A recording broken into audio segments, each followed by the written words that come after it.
Hi everyone, welcome to our webinar today. The topic for this webinar is the governance of wholesale power markets. This webinar is being presented by the Clean Energy States Alliance as part of the 100% Clean Energy Collaborative. We have an exciting lineup of panelists today. Before I pass it over to them, I'm going to go over a few quick housekeeping notes. You have a couple of options to join the audio portion of our webinar. You can call in via telephone, or you can connect via your computer, mic, and speakers. If you would like to minimize your webinar console so that you can view the presentation full screen, you can click on the orange arrow that you see circled here. And you can also click on that button to expand the webinar console. And one of the things you might like to do with your webinar console is to submit your questions and your comments. We'll be saving about 15 to 20 minutes or so at the end of our presentations for a Q&A with the audience. And we're going to get to as many questions as we can. We do have a lot of people registered today, so I'm excited. That means a lot of good questions are likely to come in, but do make sure that you type your question in when you think of it. Don't necessarily wait until the very end to submit your questions. And a final note, this webinar is being recorded. We will send you an email probably this afternoon with a link to the webinar recording and a PDF of the webinar slides. And we'll also post those materials on CISA's website at cisa.org/webinars. So with that, I'm now going to pass it over to my colleague, Ben Paulus. Ben is going to tell you more about our webinar topic today, and I'll pass it over to you, Ben. Thank you, Sam. Hi, I'm Ben Paulus. I'm a senior research associate with CISA. So the Clean Energy States Alliance, CISA, is a collaborative of state energy agencies and others working on clean energy. We have 19 core members and 13 affiliate members, mostly state agencies. And we are this year celebrating our 20th anniversary. We were founded in 2002.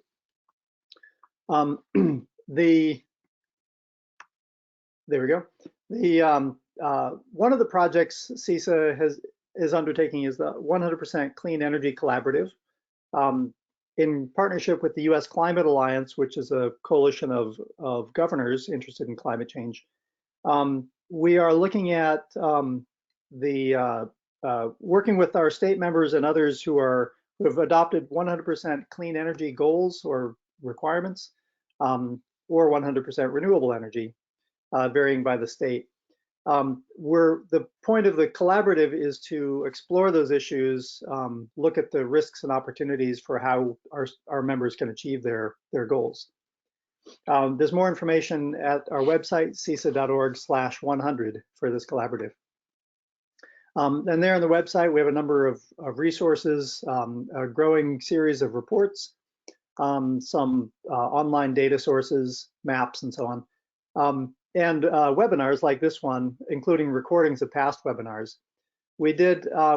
I'm particularly focusing on the wholesale power markets side, and we started off with an introductory paper and webinar on how wholesale power markets work. You can find those on the website as well.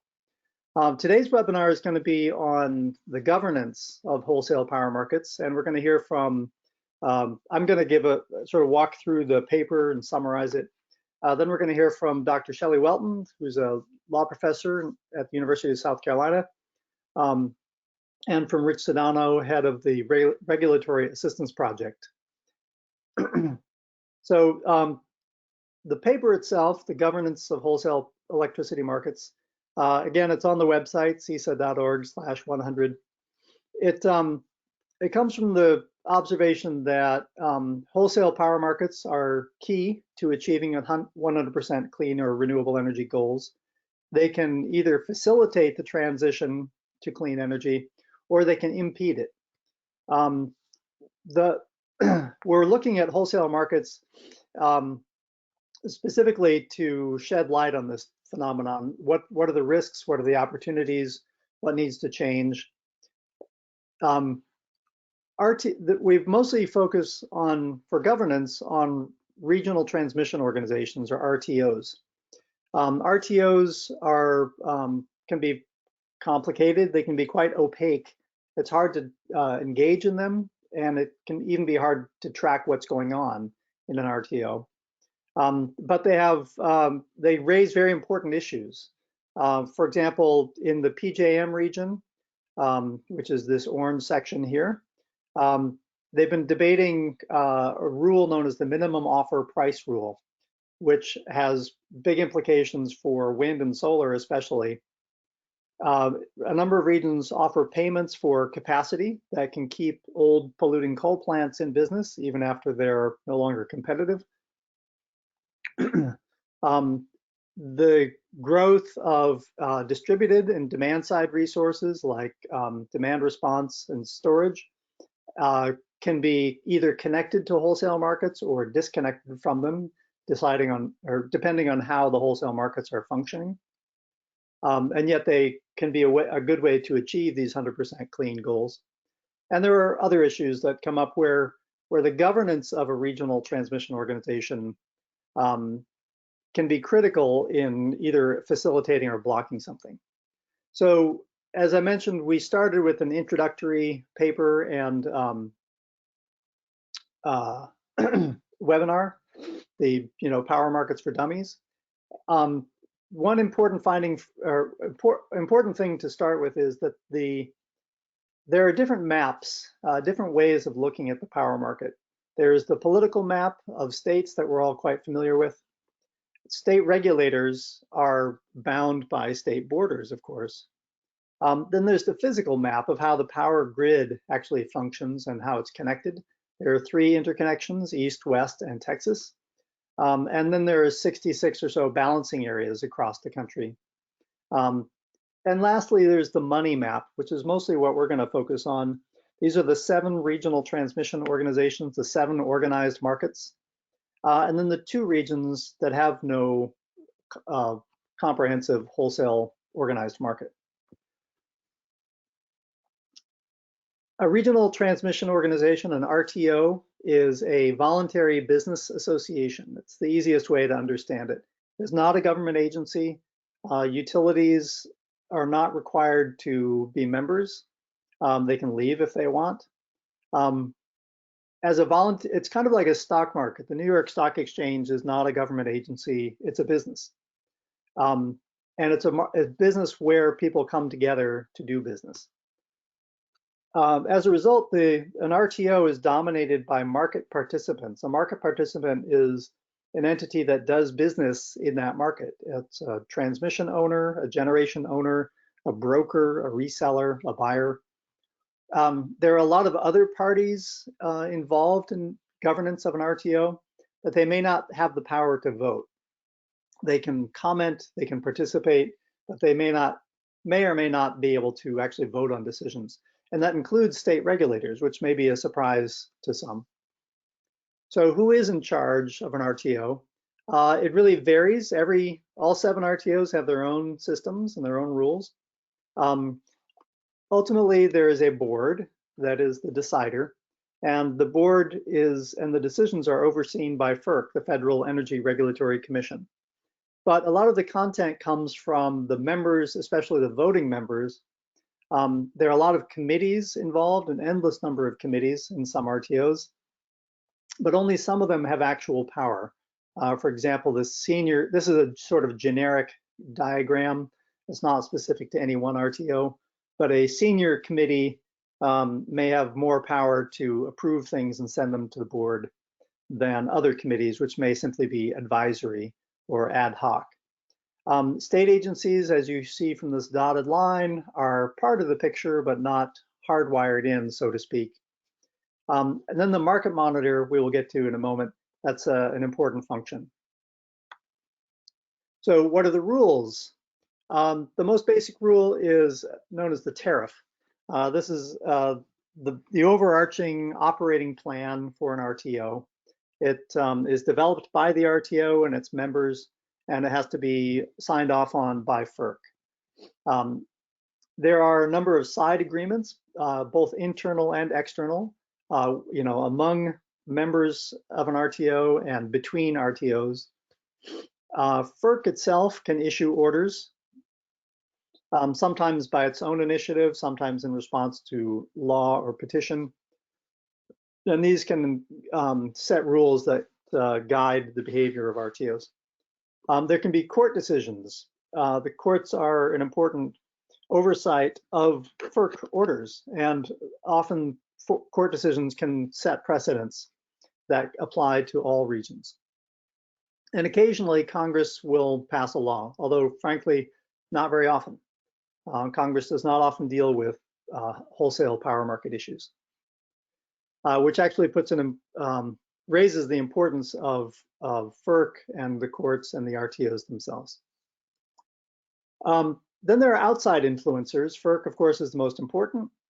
They have enforcement power, among other things. But the market monitors are another important quasi-inside, quasi-outside entity. They have access to proprietary data. They do intensive amounts of analysis and reporting. If you really want to know what's going on in an RTO, the best place to look is the market monitor information. And they can act as a watchdog, and they can report things for enforcement by FERC. NERC is the North American Electric Reliability Council. They are a technical agency. They can set standards for regions and utilities, but they don't have enforcement power. Once again, enforcement is by FERC. However, FERC is overseen by courts, and people can appeal FERC decisions to courts, and the courts can overrule if they see fit. And once again, and as I mentioned, Congress is rarely involved, at least explicitly in legislation. The process of making decisions can be, as I said, kind of opaque, or baroque is another good word for it. Every RTO has their own process. Issues move through committees and go to the board, more or less. And voting members, who are market participants, as I mentioned, owners, participants in the market, they have more power to initiate proposals, to reject proposals. They often have the power to decide who's on the board. A senior member committee will vote on board members. The theory of this structure is that competing interests in the marketplace will help balance the proposals. The competitors will keep an eye on each other, and it'll all end up being fair in the end. That's a pretty bold theory. It does not always work out that way in practice. Some oversight is definitely needed from the board. They have to be independent. And of course, FERC needs to pay attention and feel free to intervene if necessary, although they don't always. The one problem with the theory of competing interests is that the interests compete best if they are represented at the RTO governance. The public interest and small customers are often not represented well. There are state consumer advocates, but they are typically understaffed and underpaid and outmatched by other sources. It's really the large generators, transmission owners, and large customers that tend to be most well represented, the ones with the most resources to commit to the extensive amount of participation necessary. So I'm going to turn it over now to Dr. Shelly Welton for a more detailed critique of governance issues. Dr. Welton is a professor of law at the University of South Carolina. She is moving this fall to the University of Pennsylvania Law School. Her work focuses on how climate change is transforming energy law and environmental law and governance, and she teaches courses to that effect. She was previously at the Sabin Center for Climate Change Law at Columbia University and was clerk for some judges. She's got enough enough degrees to cover a wall from Yale, NYU, Columbia, and UNC at Chapel Hill. So Dr. Welton, take it away. All right, thanks very much, Ben. I'm always so excited to find other human beings that want to talk about RTOs. So my plan, if I can get my plan was to talk a little bit about how RTOs should work in theory based on the structure of the relevant laws, and then give some examples of some problematic instances where this hasn't worked in practice, and then spend a few minutes thinking about why. So I think probably everyone on here is aware of the basic structure of the electricity system, right? We generate, make electricity, transmit it, move it through power lines, and then deliver it from utilities to customers. And in the US, the key law that establishes authority over the electricity system is the Federal Power Act of 1935. And that law grants states control over generation resources and over sales and delivery to end-use customers. So those areas I just put in green, state control. And it grants the federal government, or more specifically, FERC, control over interstate sales between generators and utilities and over the transmission system. This structure means that states retain primary control over decisions regarding electricity generation, which is why we're able to see all of these dynamic, forward-thinking states able to set 100% clean energy targets. In contrast, FERC's job is to ensure that utilities charge just and reasonable rates for the middle of the system, the part of the system it has control over. And as Ben mentioned, RTOs are operating under FERC's authority. As a legal matter, they're treated the same as any old utility. But their theory is they're going to manage the transmission grid and the wholesale electricity markets across a larger regional territory in a more coordinated fashion, and thereby reap efficiencies and encourage competition. Now, as a theoretical matter and as a legal matter, there really shouldn't be any clash between state and federal policy goals and RTO governance. When you ask RTOs how do they interact with various state laws or federal laws, they describe themselves as policy takers, just in charge of making the markets and the transmission grid run in light of whatever policy priorities state and federal regulators adopt in their relative spheres of control. But that's not exactly how things are going in the climate change era. So I'm sure all of us also are quite aware that the electricity grid matters tremendously in terms of responding to climate change. So in the next 15 years or so, we need to go from running on over 60% fossil fuels to 0%, at least without advances in carbon capture and storage, which is obviously reflected in state 100% clean energy mandates. To get there, the system's also going to need to integrate a host of technologies over on what has traditionally been thought of as the demand side of the system, right? So things like demand response and energy efficiency, solar panels, rooftop solar, battery storage technologies, and electric vehicles. So as this is happening on the demand side of the system, we also see state policies coupled with changing economics putting a lot more renewables into the system on the supply side. So as policy takers, RTOs should be assisting in helping to meet all of these goals and integrate these resources, especially because by making wholesale markets more dynamic and competitive, integrating these resources also lowers costs. But in practice, RTOs are often writing rules that disfavor clean energy and favor traditional resources. So I thought I'd give you just a few examples to bring this to life. One set of challenges, which I call the heel-dragging set of challenges, largely involves this set of new resources that are cropping up on what has traditionally been just an end vehicle for delivering electricity. And here, what RTOs need to do is amend their market rules to allow these resources with characteristics that look pretty different from something like a big coal plant to compete in the markets. But they've been extremely slow to do so, even though evidence suggests that these reforms would save consumers a lot of money. So, for example, it took 2 major FERC orders and a battle all the way up to the Supreme Court for demand response to be fairly compensated in these markets. And FERC has similarly had to force RTOs to make rules to allow full and fair participation by energy storage and distributed energy resources, compliance with which many RTOs are now dragging out. For example, in February, the Mid-Continent Independent System Operator, MISO, surprised pretty much the whole stakeholder community when they put forward their plan with complying with Order 2222 on distributed energy resources, which said that they would be able to integrate these resources by 2030.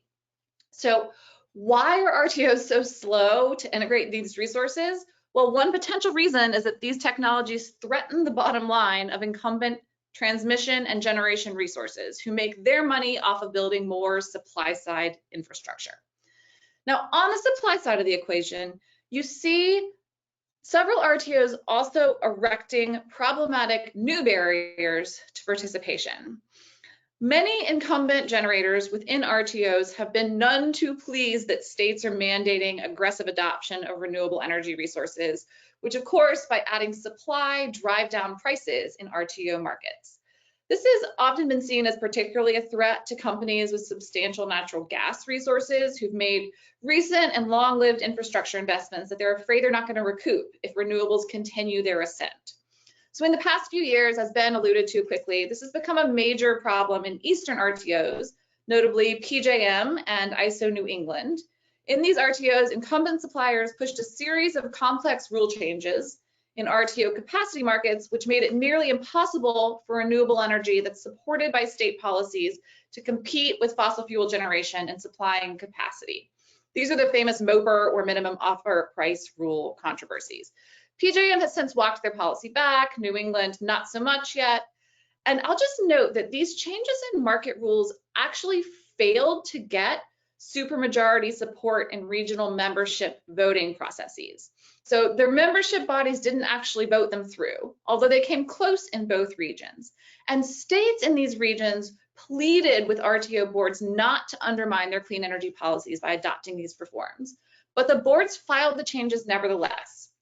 And FERC, under the Trump administration, accepted them on a misguided rationale grounded in investor confidence.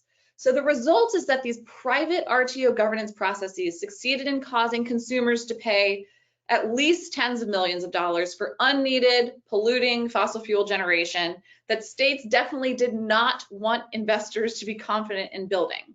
So I could point to our other RTO actions with similar incumbency bias, including some places in transmission planning and in interconnection of resources, but this is enough, I think, to give you an idea. And so as these examples help to illustrate, privatized grid governance can pose a real threat to progress on clean energy. Whether proposals proceed or fail to proceed through RTOs, member voting processes, or if they get passed on by the board after having failed these processes, there's a gap in democratic legitimacy and public accountability in RTO governance. So I thought I'd spend just one more minute thinking about what exactly is broken. And as I see it, the problem with RTOs is really one of two key public-private accountability gaps. One between states and RTOs and one between FERC and RTOs.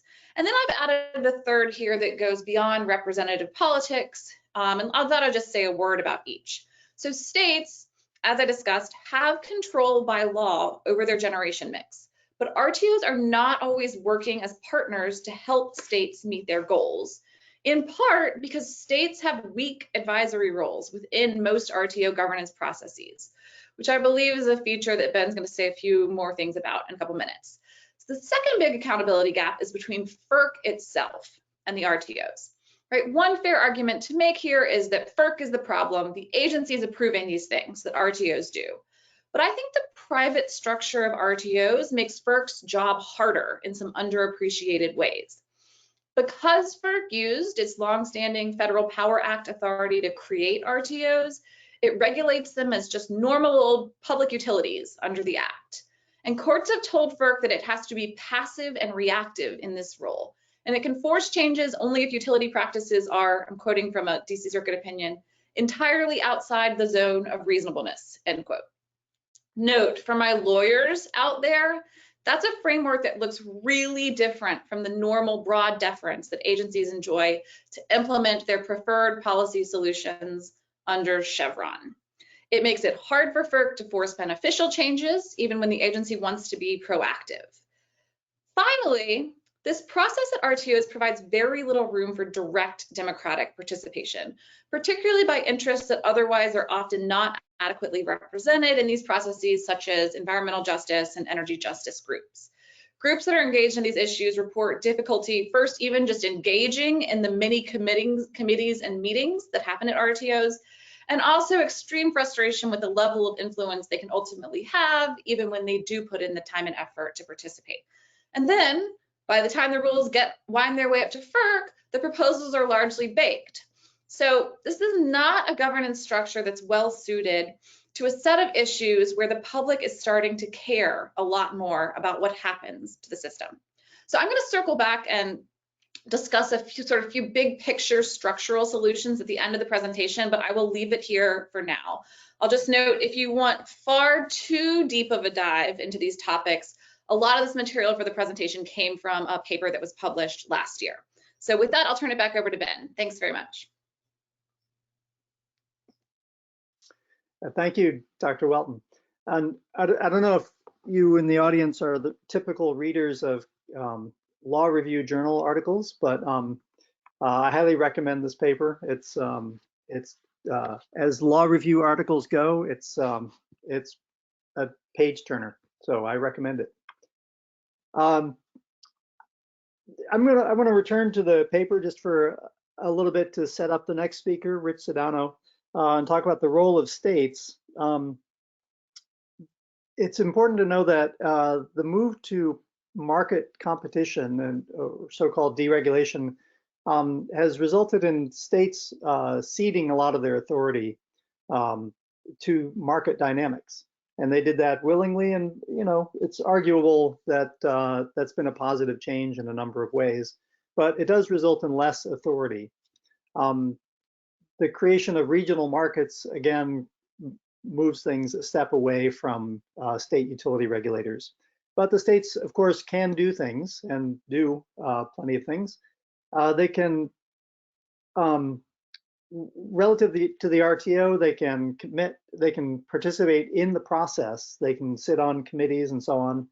But are they really just another face in the crowd? They may or may not have any special status, technical, legal status, because there may or may not be voting members. And that does vary.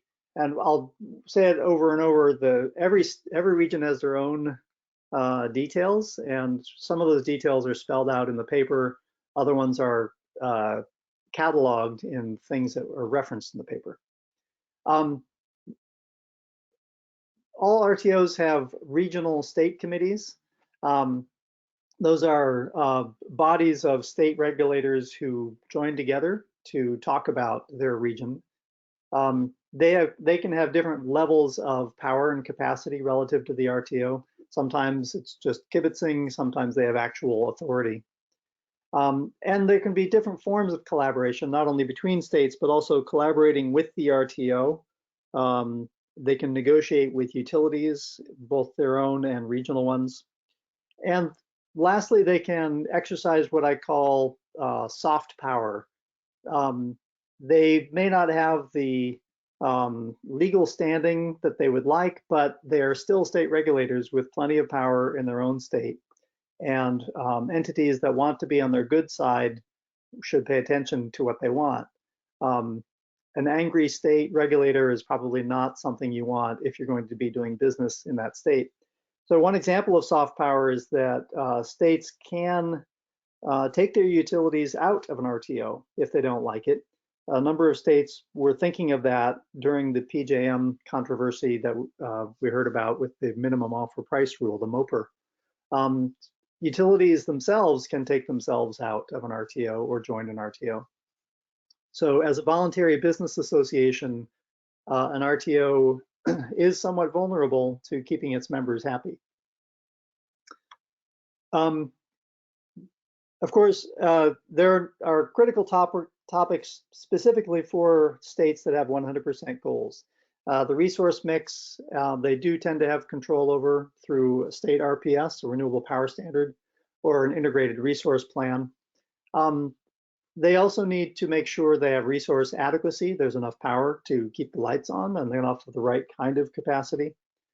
Both of those can be impacted by power markets, wholesale power markets, but the states certainly have a role, but it can be interactive between the region and the state. Transmission planning can especially be interactive. Much of the important transmission planning happens between over state borders, And the RTO can be a real critical venue for facilitating that kind of regional collaboration. We're seeing that now, for example, in the Midwest or the Mid-Continent ISO, the MISO region, where they're planning another round of large transmission lines to facilitate more renewable energy. And of course, the bottom line topic is how do state policy goals interact with regional action, either within the RTO or without it. And that's a reminder that there are states that that are not in RTO regions, where these tend to be states that have not deregulated. They do not have retail competition, and the regulators tend to have more control. But since there are many advantages to cooperation across the regional level, there are an increasing number of formal and informal arrangements that are emerging, imbalanced markets, for example.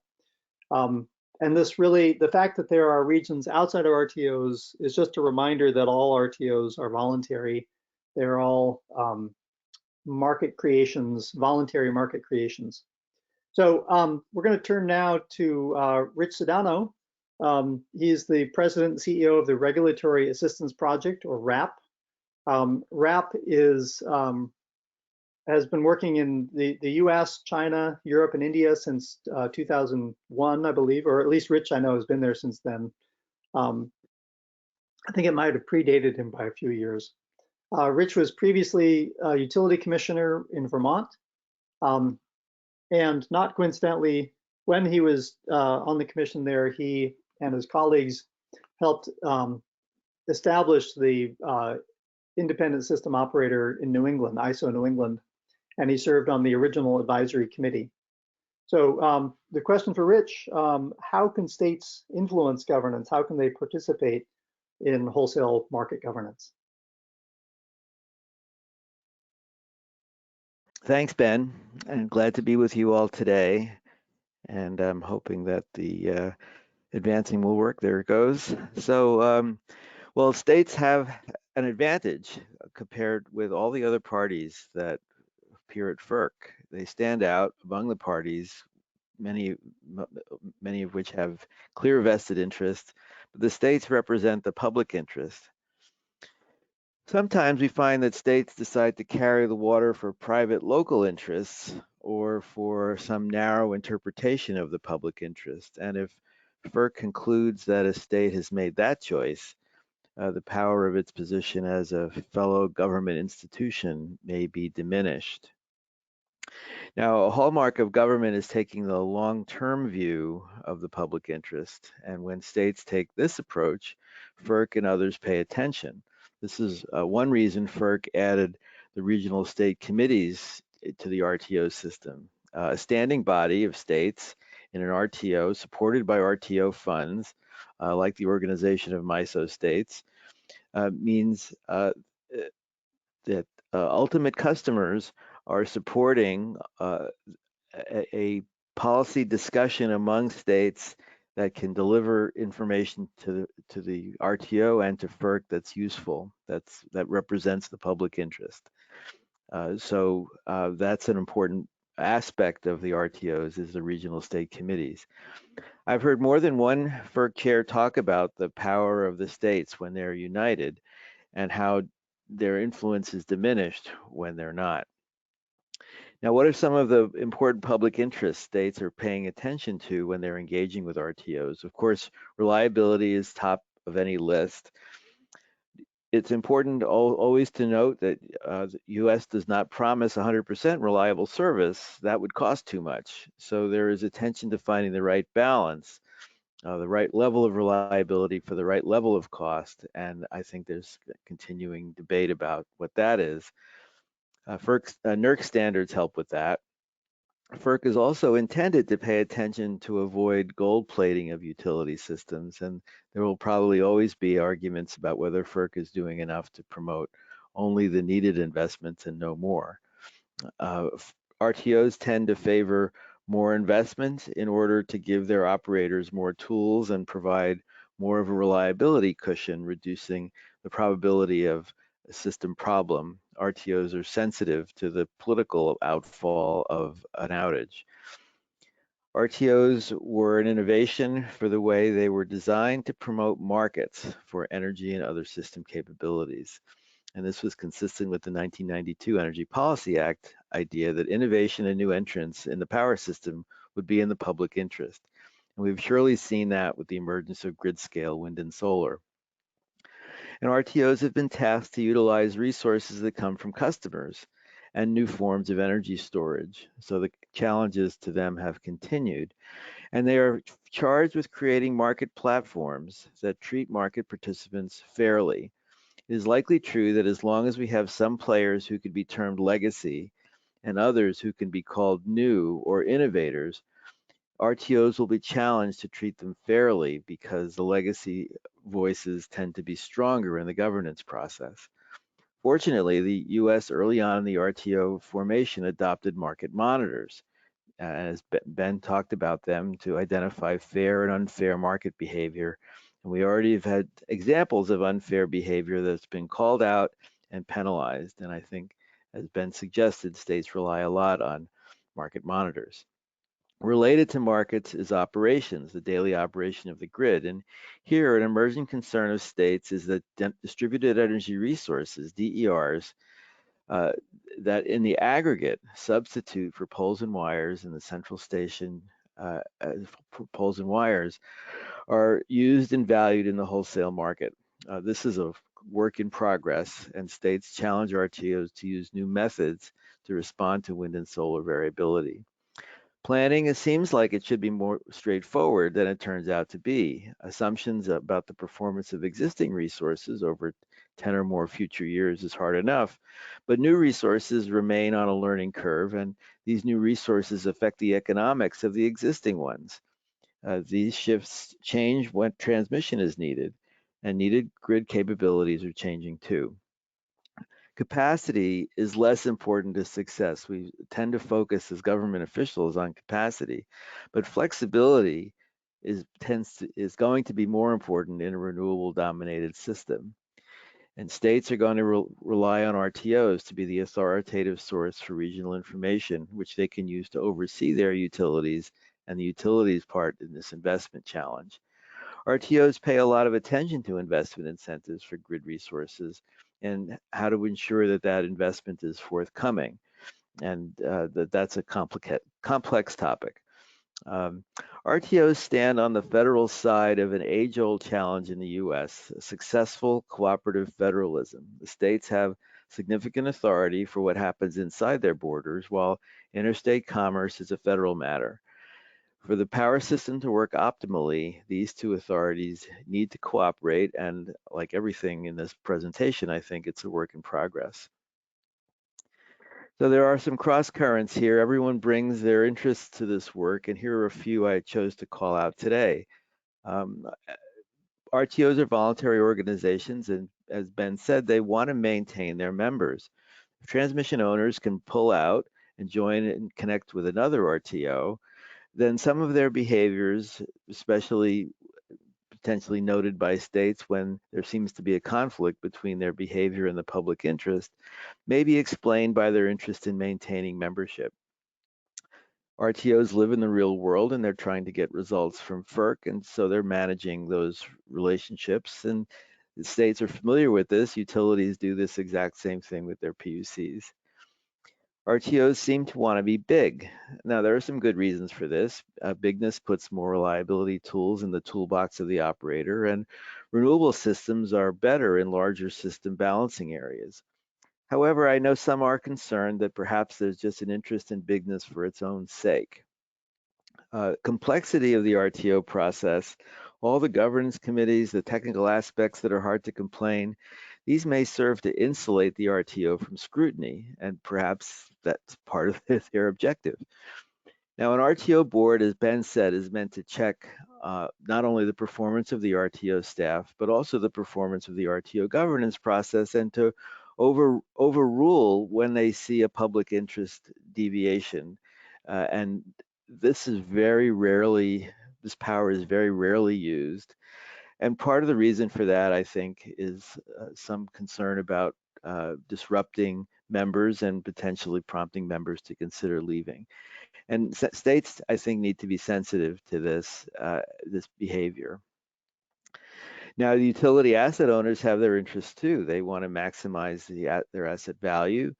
They want to address market share considerations. Shelley talked about this a bit, that in some cases, generation and transmission owners are operating their system optimally. That's maybe a positive thing, but sometimes they're concerned about suppressing non-wires alternatives to the extent that fewer large assets will be needed.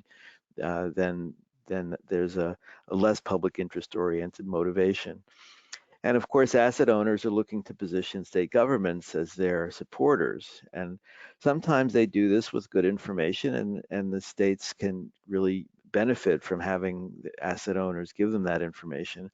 Sometimes there are less fact-based tactics, and one thing that we sometimes see is linking new entrants to threats to reliability in ways that are not fact-based. So we have asset owners doing what they do, lobbying for their interests. Generally in the US, we like markets. In the utility system, we balance markets in the context of regulation. We try to focus not just on financial returns, fair financial returns for the asset owners, but also delivering on public interest returns that benefit all. Now, the last decade has demonstrated how innovators can change and improve the power system that's managed by the RTOs. And I think it's a question that we've talked about through this presentation of how are the new entrants and innovators treated. I think states should have a finger on the pulse of this balance. And generally, I'm confident that innovation will win out, but perhaps the road might be harder than it has to be. And we do risk good technologies falling away. So where are we going?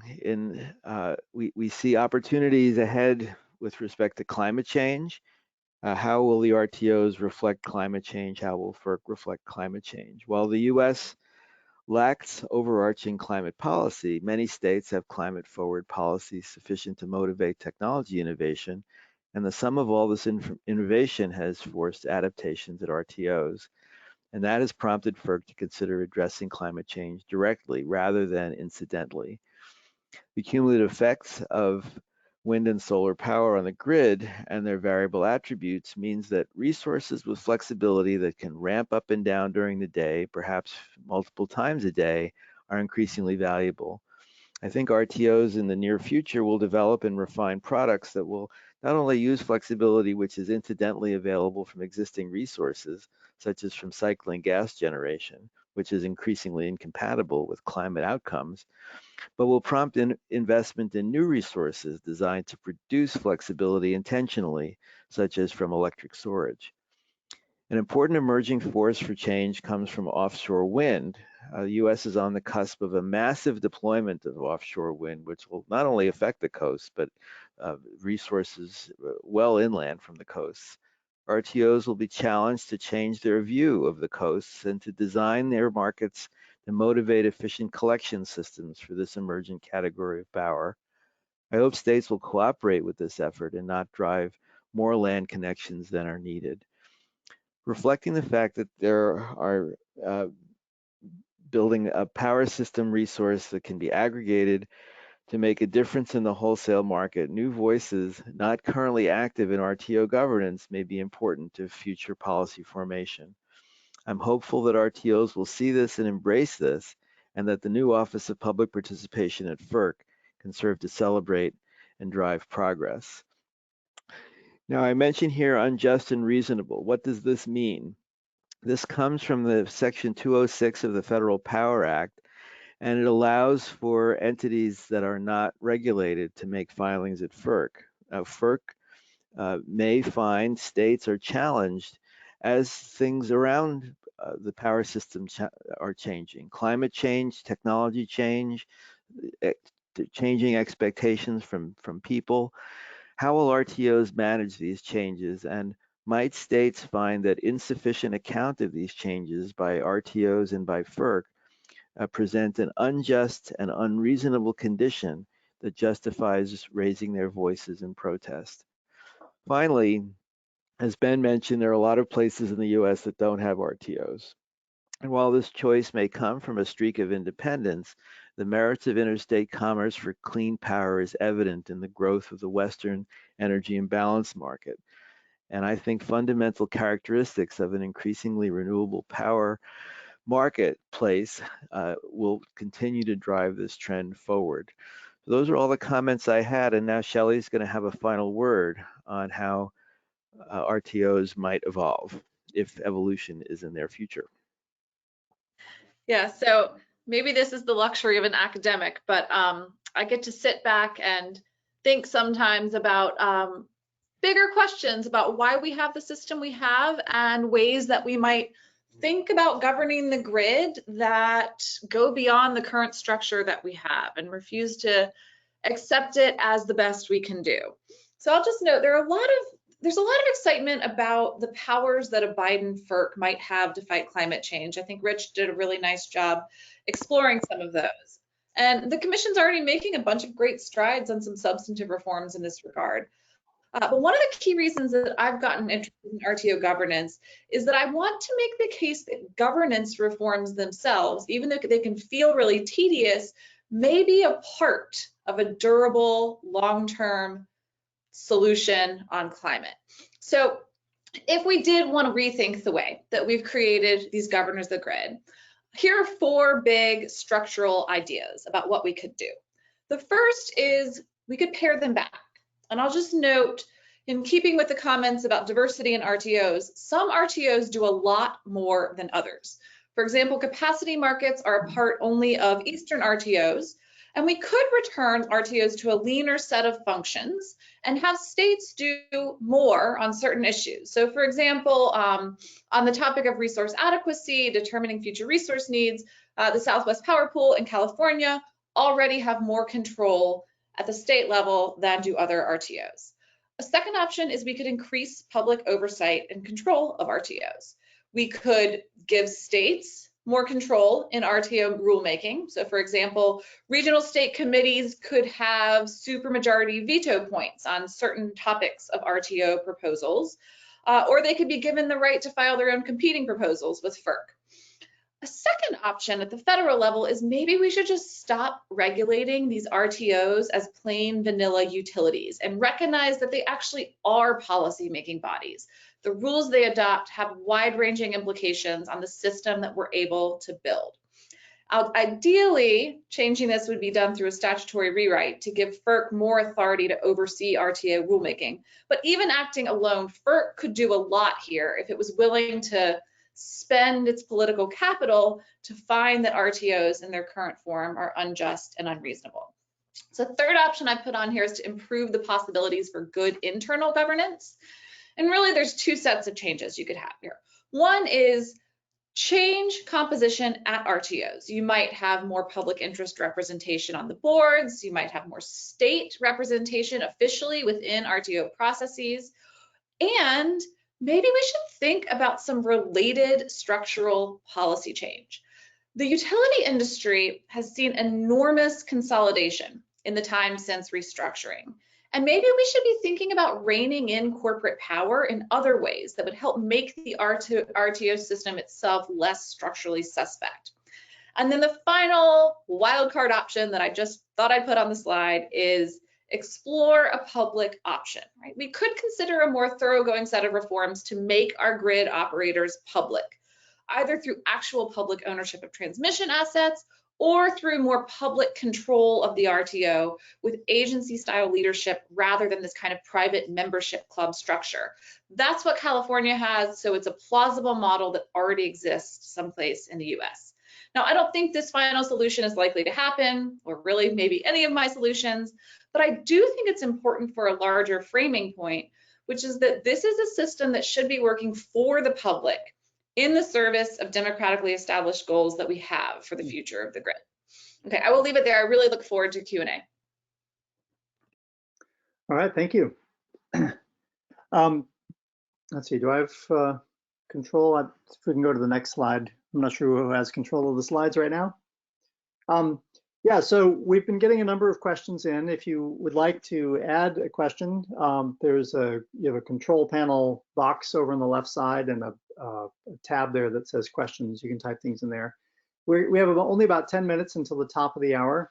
And if there's sufficient interest, we can probably go a few minutes long, but let's get right into the questions if we can. And there you can see our presenters today. Hello, everyone. I'm going to start with a question we got from a member of the press, actually, William Driscoll with PV Magazine. He really pointed out that we've kind of presented two options for state strategies. One is to engage with the RTO in its current governance structure and hope for the best. The other is to spend staff time and effort trying to overhaul the type of RTO governance, as Dr. Welton was just suggesting. So, and he poses the question, well, since you have a limited amount of time and capacity to do that, which is the right way, which is the best to focus on if you're a state agency pursuing a 100% clean goal? Rich, do you have a response to that? Oh, your mute is on. There we go. Sorry. A well-functioning state will do both. I think a well-functioning state, potentially in coordinating with other similarly concerned states, and we have NARUC and other and all the regional state committees as platforms for states to figure out what their interests are should work aggressively in the existing system. But I think it's also the right thing to do for states to be thinking along the lines that Shelley prompted at the end of where is the public interest really here, and are we making the best of a second best system? And we should be articulating more clearly what's the public interest, not just for the system of 2022, but for the system that we might expect to have in 2030 and 2040.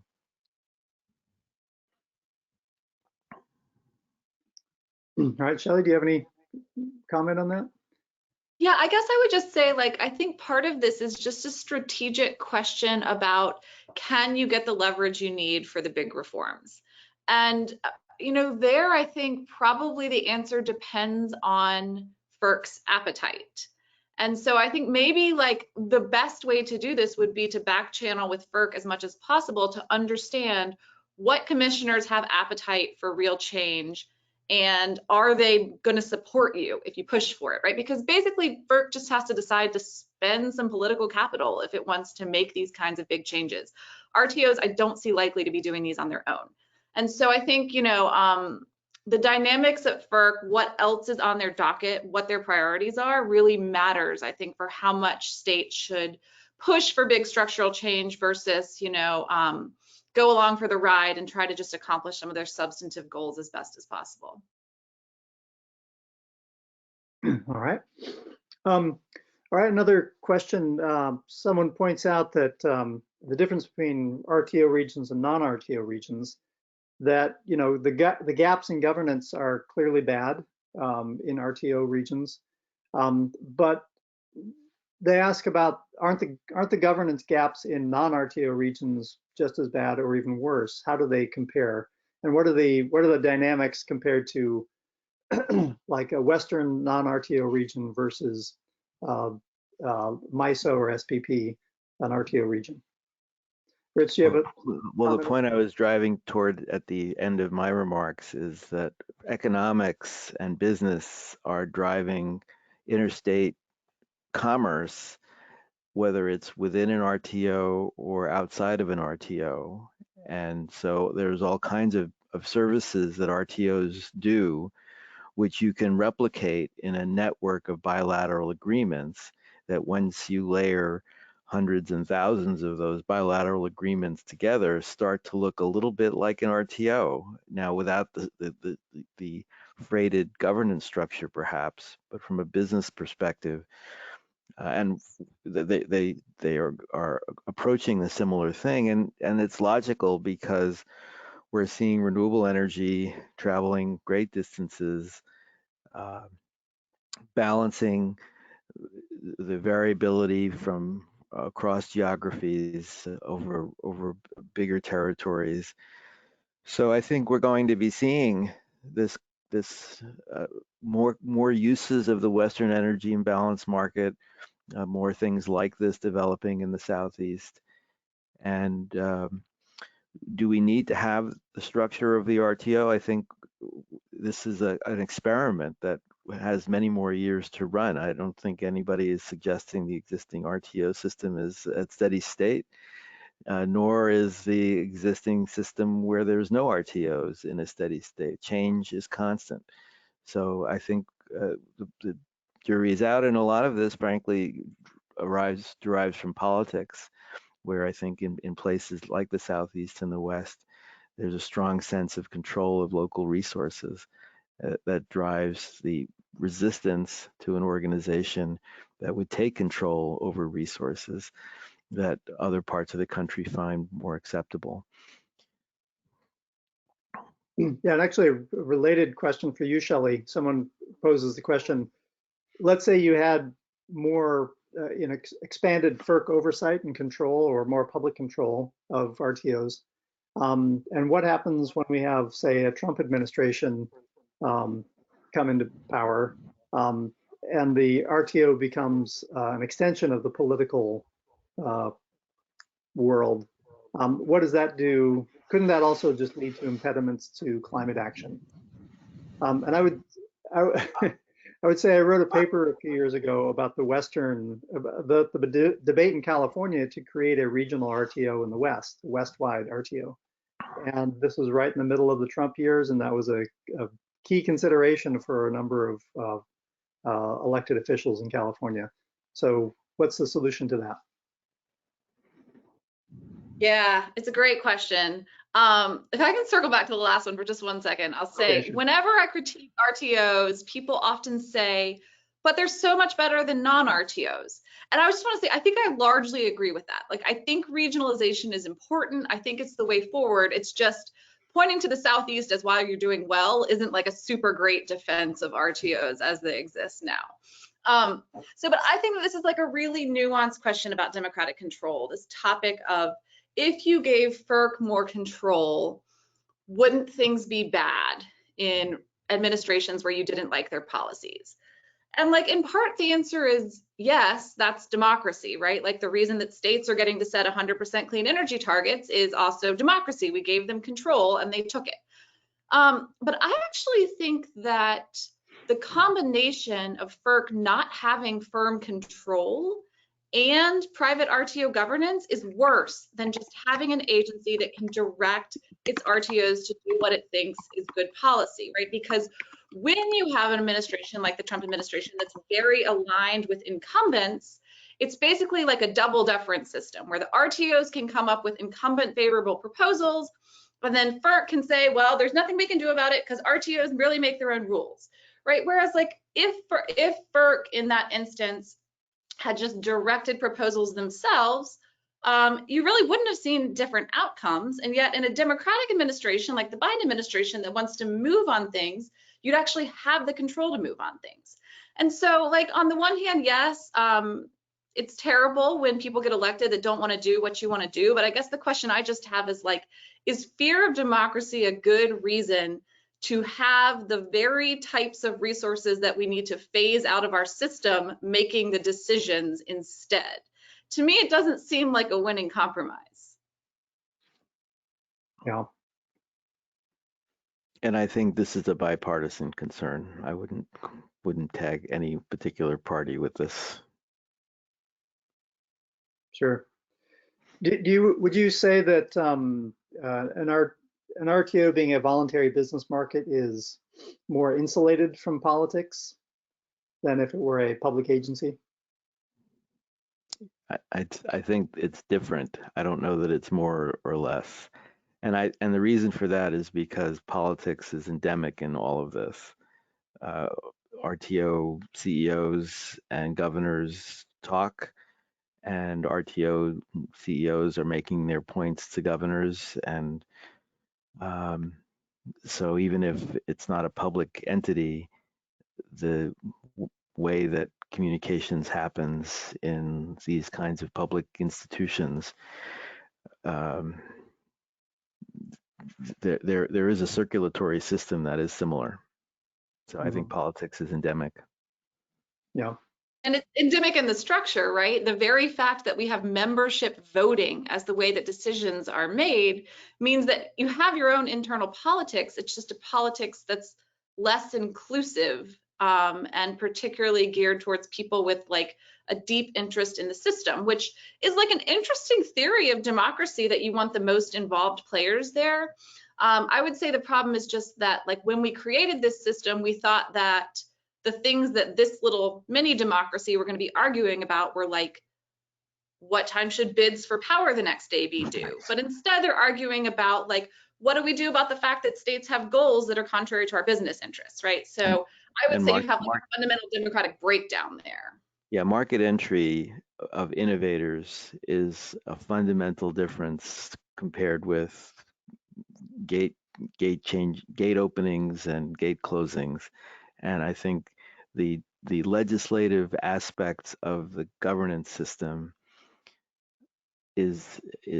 are not up to the strongly innovative flavor that RTOs are now needing to deal with. And that's frankly why I'm optimistic that the Office of Public Participation will make a difference on this. Well, okay, maybe one last question. We are right at the top of the hour, but if we have a couple minutes, this is a nice question. The interconnection queues for new market entrants, have gotten to be extremely large. Another one of my clients actually is Lawrence Berkeley Lab, and we will be putting out shortly the new data on the interconnection queues, and they are really astoundingly large. These are new power plants that want to connect to the grid. They have to go through the process of getting permission to connect to the grid, and they have to wait in line for that. The questioner points out that PJM especially has a very large backlog of requests, mostly from solar and storage. And they have such a backlog, they proposed a moratorium in dealing with them, claiming they don't have the staff resources to deal with it.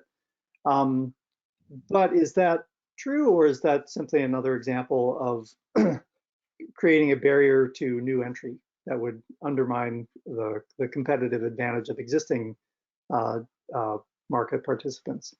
And that was actually not their question, that was my my point, but they're asking what can or should be done to get that queue resolved, to get the queue moving. Does it require governance reform, or is there some simpler solution? Well, this is a difficult problem. The queues have always been an issue, and now they're worse. The question I have about this, and I'm going to say I'm not an expert exactly in this, even though I'm an engineer.